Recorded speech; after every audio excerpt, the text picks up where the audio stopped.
सोलापूरच्या खासदार प्रणिती शिंदे यांनी खळबळजनक आरोप केले आहेत. जिल्हाधिकारी कुमार आशीर्वाद यांनी सत्ताधाऱ्यांच्या दबावापोटी बदली करून घेतल्याचं त्यांनी म्हटलं आहे. प्रणिती यांच्या या आरोपामुळे एकच खळबळ उडाली आहे. बघा काय म्हणाल्या प्रणिती शिंदे.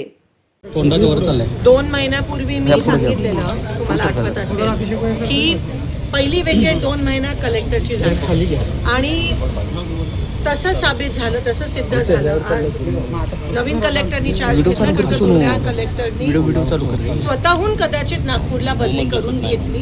कारण का सोलापूरवर जे कोणी अधिकारी आहेत, कलेक्टर लेवल असेल, SP लेवल असेल, CO लेवल असेल, म्युन्सिपल कमिशनर असतील, सगळ्यांवर प्रचंड दबाव आपल्याला दिसून येतोय. हातबळ झालेत अधिकारी. खरं तर मला अधिकाऱ्यांचा वाईट वाटतंय की एवढं संविधानाची शपथ घेऊन एवढे कष्ट करून इथपर्यंत येतात, कष्ट करून, आणि राज्यकर्त्यांच्या दबावामुळे, एका ठराविक विचारसरणीमुळे ह्यांच्यावर प्रचंड दबाव आणि प्रेशर की विरोधी पक्षाचं काम करू नका, आणि त्या गोष्टीला प्रत्येक एक करून हे अधिकारी बिचारे बळी पडतात. आम्ही अधिकाऱ्यांच्या बाजूने बोलतोय, पण पूर्ण सिस्टीमच अशी खराब झाली आहे की अधिकाऱ्यांचा रिस्पेक्ट राहिला नाही. ते गव्हर्नमेंट शासनाचे नौकर म्हणून काम करायला लागलेत आणि या गोष्टीचा मी त्या ठिकाणी निषेध करते. अनेक दिवसापासून DPDC, खासदारांची DPDC निधी प्रलंबित आहे.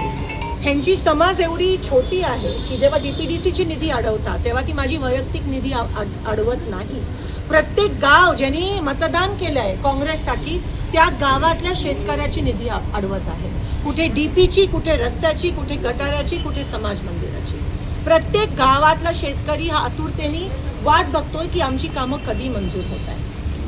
मग हा सरकारकडून, पालकमंत्र्यांकडून होणारा खूप मोठा पाप आणि अन्याय आहे आमच्या शेतकऱ्यांवर. कारण का इथे MVAचे खासदार असल्यामुळे, काँग्रेसचे खासदार असल्यामुळे जाणून बुजून ही निधी अडवण्यात आली आहे.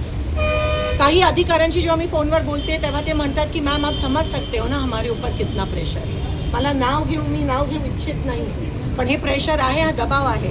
आज मी या पत्राद्वारे, कलेक्टर नवीन आले, तामिळनाडूचे आहेत, संविधानाची शपथ घेऊन प्रचंड कष्ट करून इथपर्यंत पोहोचले, त्यांना मी निवेदन देते आहे. 15 दिवसात आमच्या DPDCची, आमच्या शेतकऱ्याची, आमच्या कष्ट करणाऱ्या गावकऱ्याची निधी जर मंजूर करून दिली नाही तर आम्ही आंदोलन आणि किंवा आमरण उपोषणाचा या ठिकाणी इशारा देत आहोत. आम्ही 15 दिवस देत आहोत, नाहीतर सगळ्या गाव, आज तुम्हाला काहीच नाही, ह्याच्यापेक्षा दुप्पट त्रिप्पट प्रत्येक गावातून लोक येऊन माझ्यासोबत त्या ठिकाणी आमरण उपोषणावर बसणार आहेत, जोपर्यंत ह्यांची DPDCची निधी मंजूर होत नाही तोपर्यंत.